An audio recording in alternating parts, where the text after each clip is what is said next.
Ladies and gentlemen, please welcome Paul Potts.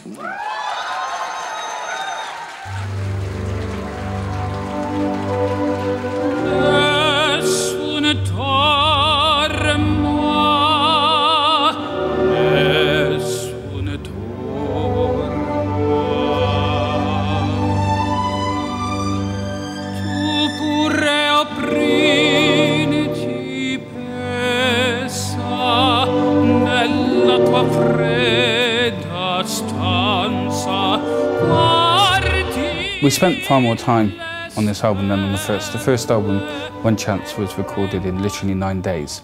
So we spent a lot longer planning it this time. So I started by listening to lots of different music. I started off by listening to something like 70 or 80 songs and sent them to the record company as a starting point for discussions. And so we had several meetings to trim that list down.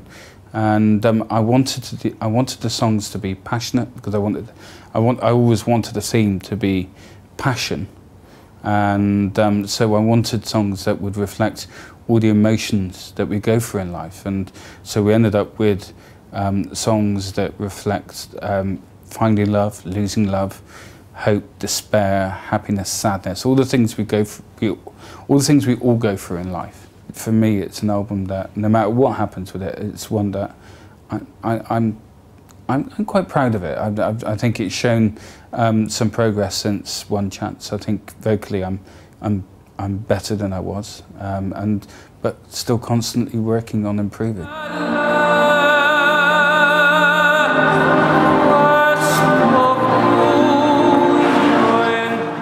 Well, things were slightly different for me because I'd been on Britain's Got Talent 2 years ago, and it was literally over the space of 9 successive days.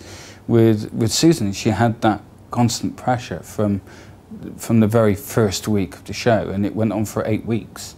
So she had 49 days of opening the door to find media outside the front door, and that must have been very daunting. So I think she handled things incredibly well, bearing in mind that she had that pressure on her all the way through. Now, I think she's getting looked after very well, and there are people in the record company that really know what they're doing, and she'll be given the best possible care and the best possible advice. We all react to pressure in different ways, and it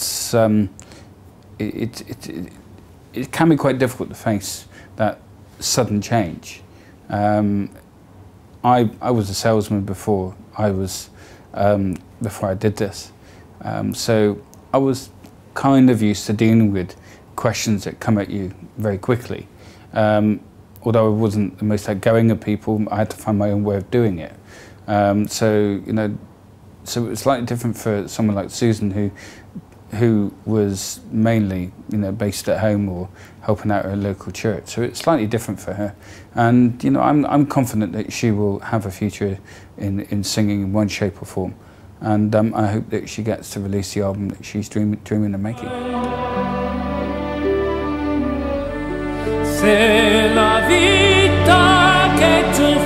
Somebody called Justin Zackham working on the screenplay at the moment. He wrote the screenplay for The Bucket List, the film with Morgan Freeman and Jack Nicholson. And so it's still in fairly early stages at the moment. They haven't started shooting or anything at the moment, and I never count my chickens before they hatch. So we'll see whether that movie gets off the ground or not. It'd be great if it does, but we'll see what happens. My wife quite often teases me by saying that she'd like Johnny Depp to play me and she'd play herself. I don't think there are many wives in the world that would argue with that. But most of all, I'd like to thank each and every one of you out there for all your support and for sticking by me through thick and thin. Without you, I don't get to do what I love doing, so thank you very much. And I'd like to close by just raising a toast to you all. Cheers! To many happy returns.